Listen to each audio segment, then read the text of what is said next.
الصلاة خير من النوم.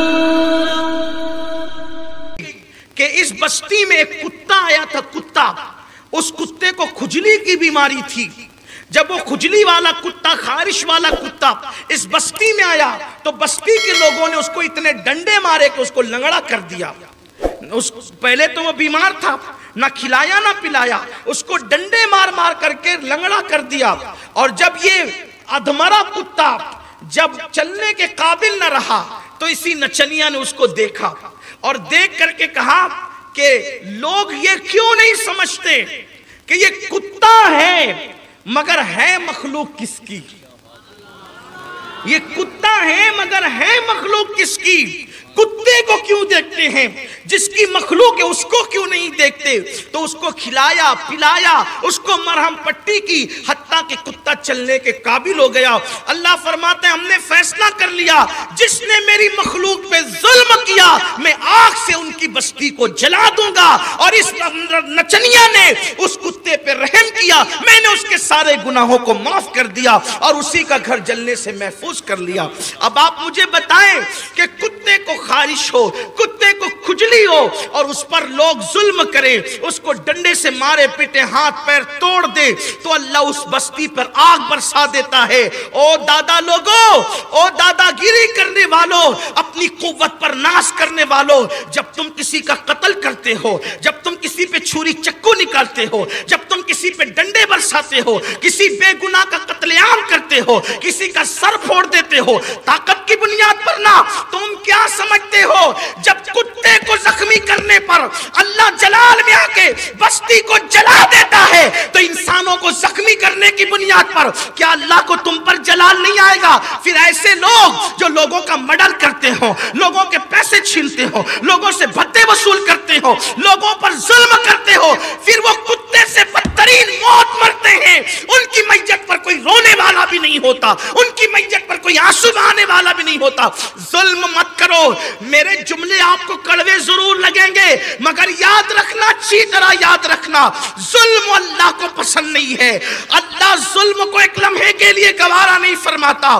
تم اپنی طاقت کی بنیاد پر، اپنی گینگ کی بنیاد پر، اپنی قوت کی بنیاد پر لوگوں کو دہشت میں مبتلا کرتے ہو.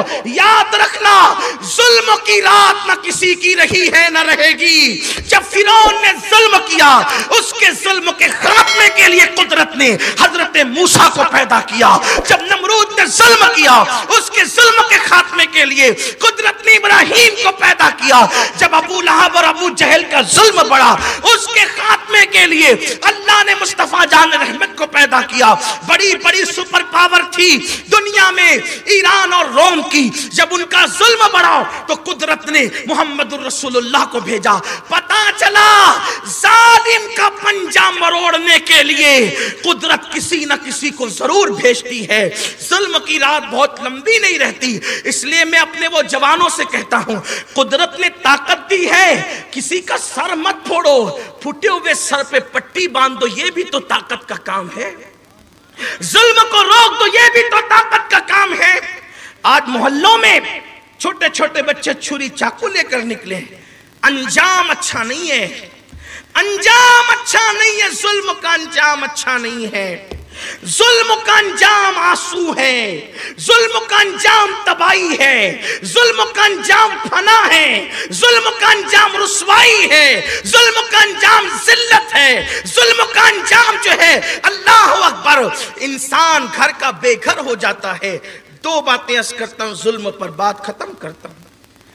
گناہ کبیرہ کی فہرست طویل ہے لیکن دل کے کانوں سے سننا ظلم کا انجام کیا ہے. ایک مرتبہ ایک بادشاہ نے محل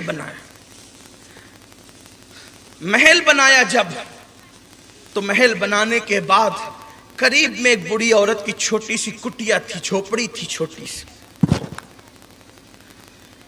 اس کے محل کے قریب میں چھوٹی سی جھوپڑی.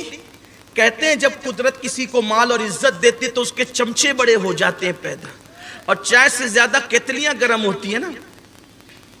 جو چپلوس لوگ ہوتے ہیں بڑے خطرناک ہوتے ہیں، یہی کشتی ڈباتے ہیں. کشتی ڈبانے کے ذمہ دار یہی ہوتے ہیں.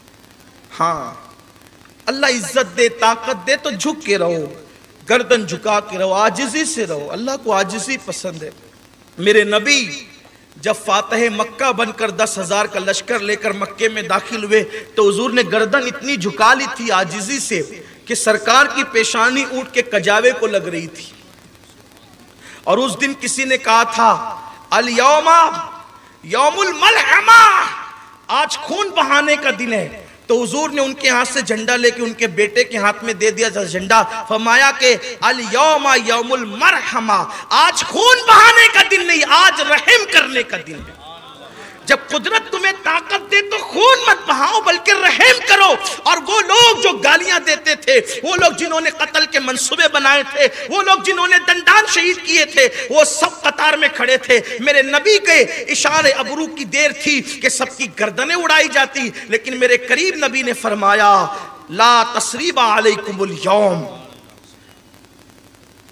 سرکار فرماتے ہیں آج تم پر کوئی مؤاخذہ نہیں ہے، انتم الطلقاء، کہ تم سب آزاد ہو۔ اللہ کے رسول تم سب آزاد ہو، جاؤ تم سب آزاد ہو، آج تم پر کوئی مؤاخذہ نہیں ہے۔ یہ اپنے نبی کی سنت ہے۔ یہاں تو تھوڑی سی طاقت ملے تو دباؤ دباؤ دباؤ، بہت دن تک نہیں دبا سکتے، تمہاری طاقت نہیں ہے، اللہ کی طاقت ہے۔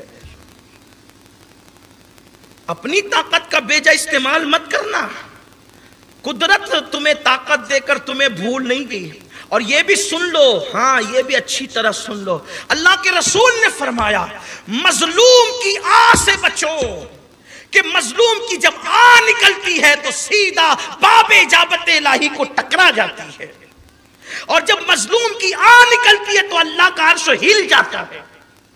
مظلوم کیا، یہ جو آج تمہاری عادت بن گئی نا، شادیاں کرو طلاق دو، شادیاں کرو طلاق دو، یہ بھی ظلم ہے، بلکہ ظلم عظیم ہے۔ ہمیں کون روکے گا، ہم تو مرد ہیں۔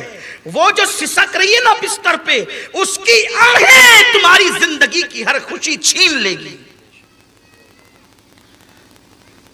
ظالم سو جاتا ہے چین سے، مظلوم نہیں سوتا، مظلوم بھی نہیں سوتا، اور مظلوم کا خدا بھی نہیں سوتا۔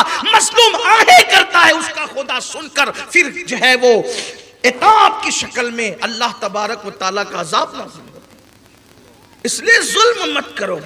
ساسوں سے کہتا ہوں بڑھاپے میں قبروں میں پیر لٹک گئے، بہو پہ ظلم نہیں کرنا۔ بہو سے کہتا ہوں ساس پہ ظلم نہیں کرنا، نندوں سے کہتا ہوں بھابھی پہ ظلم نہیں کرنا، بھاوج سے کہتا ہوں ننند پہ ظلم مت کرنا۔ تم سب کے سامنے جو ہے وہ دکھاوے کے متقی بن سکتے ہو، رب تو سب دیکھتا ہے۔ نحن اقرب الیہ من حبل الورید، اللہ تمہاری شہرک سے زیادہ قریب۔ تم نے کسی کو دیکھ کے ناک ٹیڑھی کی، یہ بھی ظلم ہے، کسی کو تانا دیا، یہ بھی ظلم ہے، یہ ظلم ہے۔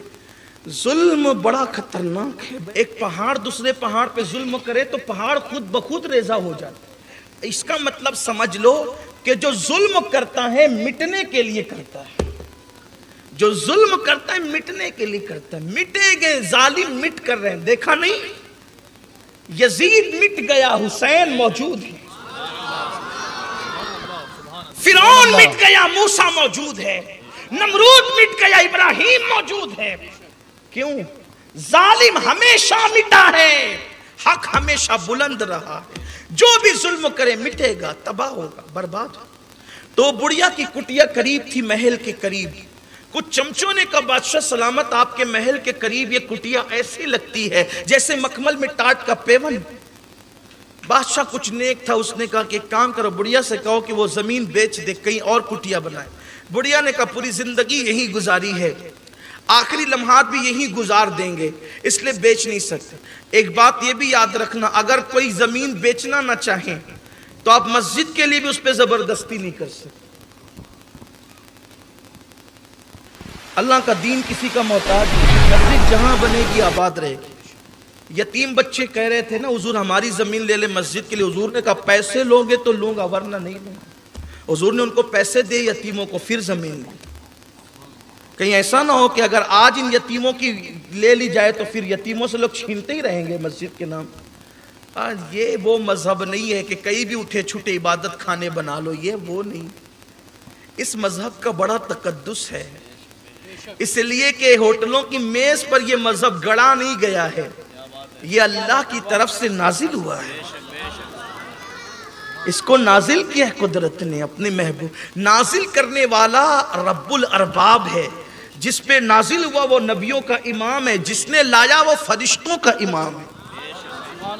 بات تو کوئی چھوٹی ہی نہیں، بھیجنے والے کا بھی کوئی جواب نہیں، لانے والے کا بھی کوئی جواب نہیں، جس کی طرف لایا گیا اس کا بھی کوئی جواب نہیں، اور جس امت کی طرف آیا اس امت کا بھی کوئی جواب، یہ بھی خیر امت ہے۔ تو کہا کہ میں نہیں بیچتی، کچھ دن بس رہنے ہیں۔ وہ گئی تھی بیچاری کسی کام سے، واپس آئی تو سپاہیوں نے اس کی کٹیا توڑ دی، کہا پیسے دے دیں گے، توڑ تو دو، توڑ دیا۔ وہ آئی دیکھی اپنی کٹیاں نہیں ہے تو نگاہیں آسمان کی طرف کے کہتے میں کمزور ہوں، تو کمزور نہیں ہے، میری کٹیاں ٹوٹی تھی میں نہیں تھی، تو کہاں تھا؟ تو ہر جائے اپنی شان کے مطابق، تو کہاں تھا؟ اور میں بدلہ نہیں لے سکتی، بدلہ تو لے سکتا، اتنا کہنا تھا۔ ایک زلزلہ آیا اور محل زمین کے اندر دھس گیا۔ ظلم کا انجام یہ، اور جو دوسری اور آخری بات کہنی تھی وہ قدرت نوازے تو بھی کسی پہ ظلم مت، حتیٰ کہ کسی فقیر پہ بھی ظلم مت۔ کوئی فقیر آئے نا، دے سکتے ہو تو دے دو، ورنہ ہاتھ جوڑ کے کہو بابا معاف کرنا، گالیاں مت دو، دھکے مت دو، تانے مت دو، چلو جاؤ، چلے آتے ہو یہاں سے۔ کس نے کہا آپ کو یہ سب؟ قرآن کہتا ہے صدقہ دو، ورنہ اچھی بات کہہ کے رخصت کر دو۔ نہیں دے سکتے، اوقات آپ کی دینے کی نہیں ہے تو کم سے کم اچھے جملے ہی کہہ دو۔ بس اسی پہ گفتگو ختم کرتا ہوں، ظلم کا انجام کیا ہے۔ ایک بزرگ نے بہت پیاری سی بات لکھی، بڑی عبرت والی بات ہے، خواتین سے بھی کہتا ہوں توجہ کریں۔ جب تم شادی میں زیور پہن کے جایا کرو، کوئی بغیر زیور کے آئے تو اس کو حقیر مت سمجھا کرو، یہ بھی ظلم ہے۔ اپنے آپ پہ اترایا مت کرو، یہ بھی ظلم ہے۔ اس لیے کہ قدرت نے اس کو نہ دیا، تم کو دیا، احسان کیا قدرت؟ تم تانا کیوں دیتے؟ تمہارے کپڑے اچھے ہیں، کسی کے پھٹے کپڑے پر تانا زنی مت کر۔ قدرت کی تقسیم ہے، کسی کو دے کے آزمایا، کسی سے لے کر آزمایا۔